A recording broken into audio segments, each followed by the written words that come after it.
अगस्त 2019 के जो उसने इकदाम उठाए थे, जिसमें था कि आर्टिकल 370 को इंडियन कॉन्स्टिट्यूशन को अबॉलिश कर दिया गया, 35A को अबॉलिश करके मकबूजा कश्मीर को एनेक्स कर लिया गया था। जब तक वो वापस नहीं होते पाकिस्तान कोई भारत से बात नहीं करेगा। क्या इसका मतलब है? How do you read that? Sameer साहब लेकिन ट्रैक 2 जो है वो हकीकत है, उसमें कोई शक नहीं है। और लेकिन जो हिंदुस्तान है, अगर उस ट्रैक 2 में अगर वो किसी स्टेज पे आया, पाकिस्तान ने भी कुछ बातचीत शुरू की, तो हिंदुस्तान काबिल एतमाद तो समीर साहब आपको पता है नहीं।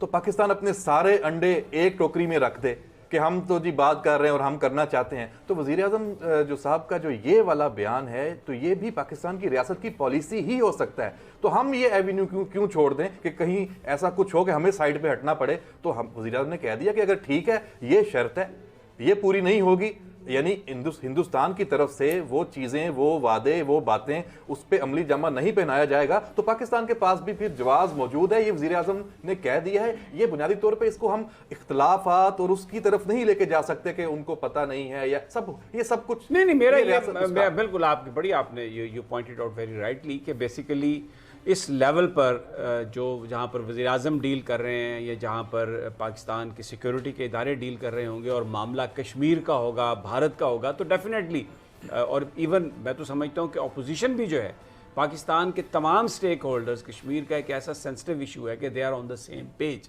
और सेम पेज वो ये है कि कश्मीरियों को उनका हक मिलना चाहिए, अपने वो मुस्तकबिल का फ़ैसला करें, वहाँ पर तशद्दुद ख़त्म होना चाहिए, वायलेंस ख़त्म होना चाहिए, उनकी ज़िंदगियों को जो ऑपरेस किया गया है वो ऑपरेशन ख़त्म होना चाहिए। तो इसमें तो कोई दो आरा है ही नहीं। बिल्कुल समीर साहब, इसमें हमें एक और बात को भी मद्देनज़र रखना पड़ेगा कि कश्मीर का जो इशू है, अगर ये रिजॉल्व होता है तो ये यकीनी तौर पर एक गैर मकबूल तरीन जो बात होगी, फैसला होगा। और पॉलिटिकल लीडरशिप इसका जो वजन जो है वो बर्दाश्त करना कोई आसान नहीं है। वजीर आजम इमरान खान भी एक सियासी शख्सियत हैं, नरेंद्र मोदी भी एक सियासी शख्सियत हैं। वहां से दोनों जानिब से तो फिर जो मकबूल जो चीजें हैं, ये कर दो वो कर दो, मतलब उसमें वो बातें होंगी। लेकिन ये फैसला ट्रैक 2 के जरिए ही होना है, क्योंकि ये गैर मकबूल फैसला होगा तो इसका बोझ उन्हें ही बर्दाश्त करना है जो चाहते हैं कि ये खित्ता अब आगे बढ़े, अमन हो और जो कश्मीर के जो अवाम हैं उनकी जिंदगी आसान हो। समीर साहब कि जो ये अभी सीज फायर हुआ था दोनों डीजीएमओस के आपस में बात के बाद एक अंडरस्टैंडिंग पे, क्या तब्दीली आई है समीर साहब? वहां पे लोगों को लगा है कि वो दुनिया में कुछ करने आए हैं। एक रूटीन की भी जिंदगी होती है, उनके स्कूल खुले, उनके कारोबार खुले, उनकी जो रूटीन की वहां पे काश्तकारी करते हैं वो सारा आमदोरफ्त शुरू हुई। तो देखिए ये होना चाहिए ना। तो इसके लिए हिंदुस्तान को और पाकिस्तान को किसी भी ट्रैक पे वो बात कर रहे हैं, आगे बढ़ना चाहिए।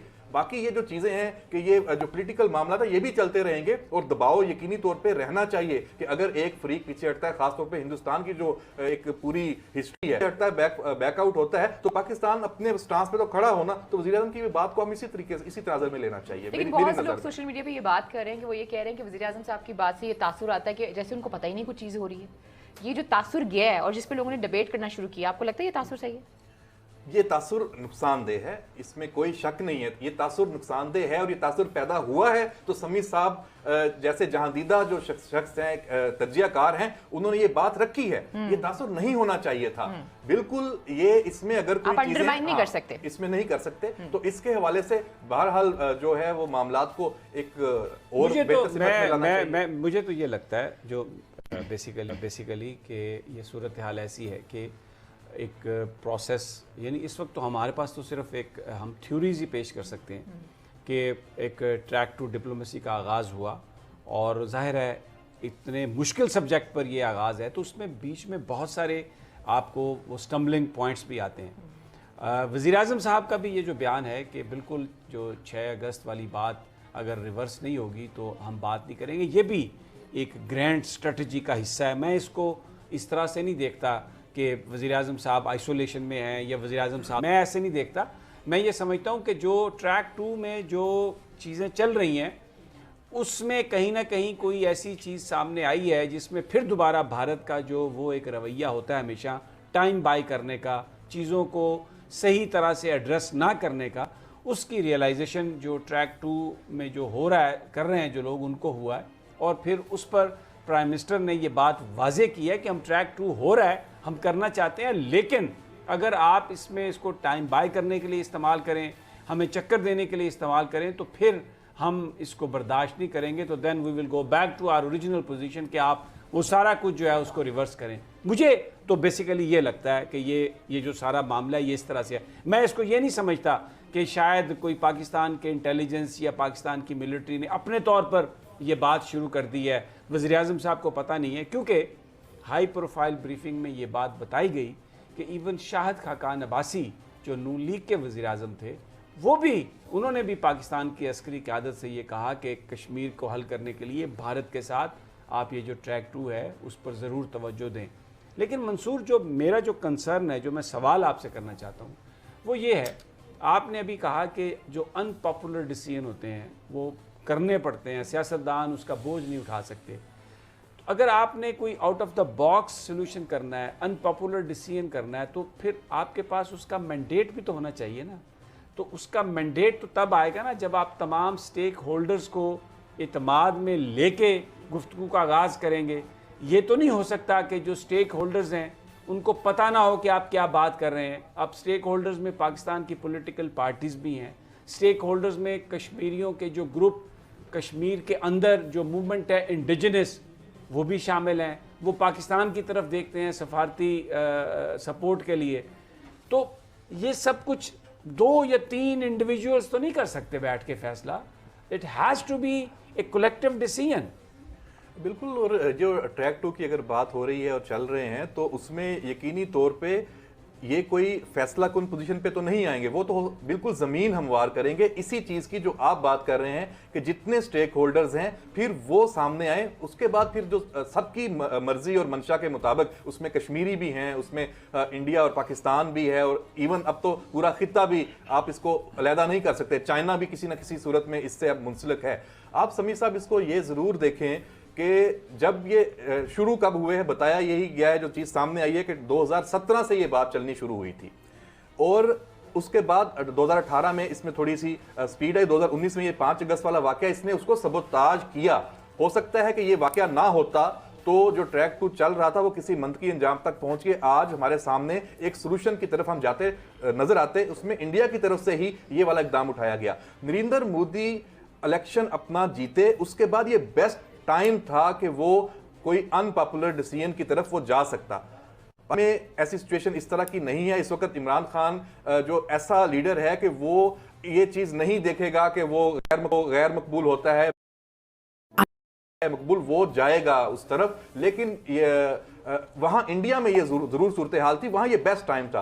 अगर इस भारत कहां बैकआउट कर रहा है, भारत ने कहा है लाइन ऑफ कंट्रोल की सूरत हाल, इमरान खान साहब ने बात की, उससे अच्छा क्या आप मुझे एक बात बताएं, लाइन ऑफ कंट्रोल की सूरत हाल पे फरवरी के बाद से अब तक अमन और सुकून है? क्या ये भारत की मर्जी के बगैर हो रहा है?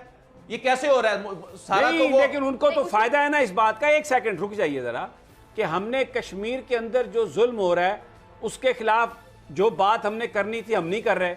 भारत का जो चेहरा हमने एक्सपोज करना था हम कोई बात नहीं कर रहे, क्योंकि हमने ट्रैक 2 शुरू कर दी है।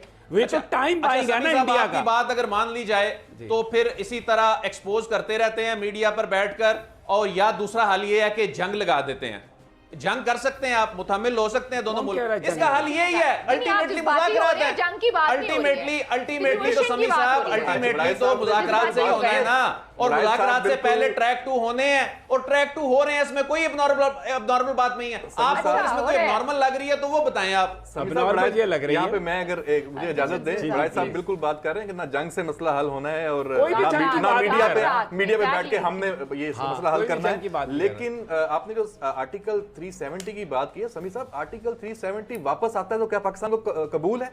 हमें 370 वैसे हमें उस सूरत में भी कबूल नहीं, 370 नहीं, ये आप ये देखें, हमें इस पे जो सर इस पे हमें इशू ये था कि हमने कहा था कि इस पे कोई चेंज नहीं आएगी स्टेटस में जब तक कोई इसकी रेजोल्यूशन नहीं होती। सेकंड भाई, हम 370 हमें कबूल नहीं है। नहीं भाई, 35 नहीं 370 कैसे? ये तो अब आपने आर्गुमेंट बना लिया ना। 370 उन्होंने कर लिया तो आपने पीछे भागना था, इसलिए आपने ये कहा कि हमें तो पहले भी कबूल नहीं था।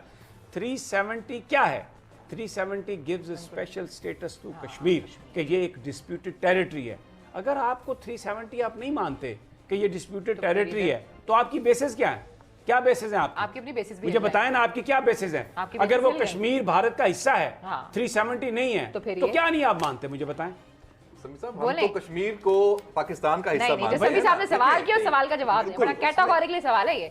आप अपनी बेस पे ला रहे हैं। आप देखें, हमारा जो इसमें पहले दिन से स्टांस वो है, वो यही है कि हम ये कह रहे हैं कि कोई भी दोनों तरफ से, ना पाकिस्तान की तरफ से ना इंडिया की तरफ से, जब तक ये रिजॉल्व नहीं होता कोई स्टेप नहीं लिया जाएगा। दैट इज द रीजन, बात सुने, दैट इज द रीजन इसको इंडिया ने तस्लीम किया कि ये डिस्प्यूटेड टेरिटरी है और 370 कॉन्स्टिट्यूशन इंडिया में आया और कश्मीर का स्पेशल स्टेटस दिया गया कि ये डिस्प्यूटेड है और जब तक इसका फैसला नहीं होगा ये डिस्प्यूटेड है। और उसकी वजह से 35A आया कि नॉन कश्मीरी वहां पर प्रॉपर्टी नहीं खरीद सकते क्योंकि इस्तिस्वाब राय होना है, वहां पर वो पॉपुलेशन का तनासब, डेमोग्राफी उसकी तब्दील नहीं कर सकते। अब यहां पर हमें जो बताया जा रहा है आके जो मैं क्या कहूं, हमें ये कह रहे हैं कि जी हम तो 370 मानते नहीं। ओ भाई, अगर आप 370 बिल्कुल दुरुस्त है कि जो एनेक्स जो उन्होंने मकबूजा कश्मीर पर जो कब्जा किया हुआ है हम उसको नहीं मानते, लेकिन ये सब चीज़ें कानून के तहत ही चल रही हैं ना।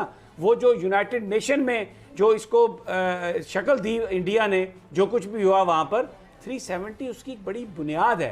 दैट इज़ द रीज़न कि prime minister of Pakistan said कि 370 पर अगर वापस नहीं आते ये 5 अगस्त वाली सिचुएशन पे तो हम इनसे बात ही नहीं कर सकते। That is the reason. समी साहब, मेरी एक रिक्वेस्ट है आपसे जी। देखें, जिस तरह मैंने इसकी नौबत क्यों आई, देखें जब आपका दफ्तर खारजा ये कह रहा है कि जंग के दिनों में भी बातचीत के चैनल जो हैं वो खुले रहते हैं और उस पे कोई ऐसा या कोई रिएक्शन नहीं कहीं से आ रहा, आपकी पॉलिटिकल लीडरशिप की जानिब से कोई इस तरह की, ये तो हम इंटरप्रिटेशन कर रहे हैं, हम नहीं कह रहे हैं, नहीं आया। हम कह रहे हैं जेस्चर ऐसा वजीर आजम कह के हम सुनते रहते हैं और इसका मुझे यहाँ पर एक ब्रेक लेनी है, मैं ब्रेक से वापस आता हूँ। तो मैं आई रिफ्रेश योर मेमोरी, इस पर नून लीग ने रिएक्शन दिया है, इस पर पाकिस्तान पीपल्स पार्टी ने रिएक्शन दिया है, इस पर तमाम सियासी जमातों को बेहतर हो रहे हैं। 2020 जिस तरह गुजरा है, 2021 में चीजें तब्दील हो रही हैं, आज ये सबको सियासत क्यों याद आ रही है, मुझे तो ये समझ नहीं आ रही। पूछते हैं आपसे भी एक सवाल है मेरा।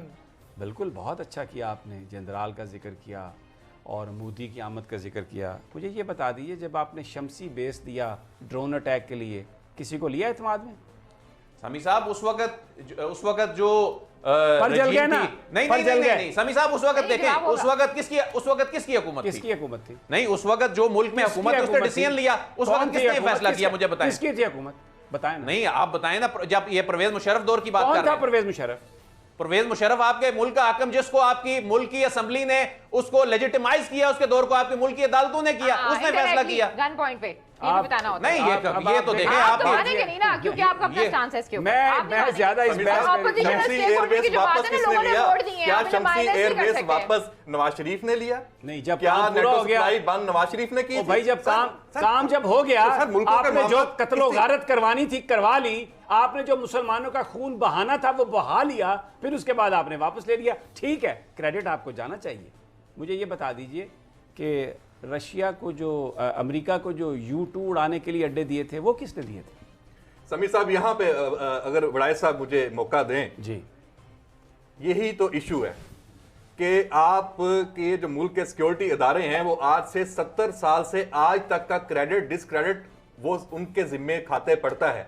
आपके मुल्क का एक कोई वजीर या एक वजीर आजम, कोई सिविलियन लीडरशिप, एक पार्टी 4 हफ्ते पहले छोड़ के दूसरी में जाता है, वो कहता है 4 हफ्ते से पहले वाली मेरी बातें मुझसे ना पूछना, मैं तो दूसरी पार्टी में आ गया। बात ही नहीं कर रहे, हम ये बात ही नहीं कर रहे। आपने एक सवाल उठाया। देखिए, शख्सियात के गलत फैसले होते हैं, माजी में हुए हैं, आज ऑन किए जा रहे हैं। क्या पाकिस्तान के जो मिलिट्री इदारे हैं उनके जो माजी के गलत फैसले हैं तो ऑन किए जा रहे हैं, लेकिन उसका वो जवाब, उसको सही करने की भी कोशिशें करते हैं। ये नहीं है कि जो पहले करते रहे गलत उसको आज भी सही कहा जाए। आप ये बताइए, आप मुझे ये बताइए, आपने खुद अपनी गुफ्तगू में आपने ये फरमाया कि जी अनपॉपुलर डिसीजन, इसका मतलब ये है कि जो पाकिस्तान की कौम को जो उम्मीदें और तवक्कुआत दहशतगर्दी को सपोर्ट करता है, वो पाकिस्तान की फ़ौज उसने मुकम्मल तौर पर जो LOC और वर्किंग बाउंड्री है हमारी, उस पर भी पूरा अमन कायम किया और भारत के साथ गुफ्तगू का आगाज़ भी किया, जिस पर पाकिस्तान के अंदर बड़ा शोर शराबा भी हो रहा है।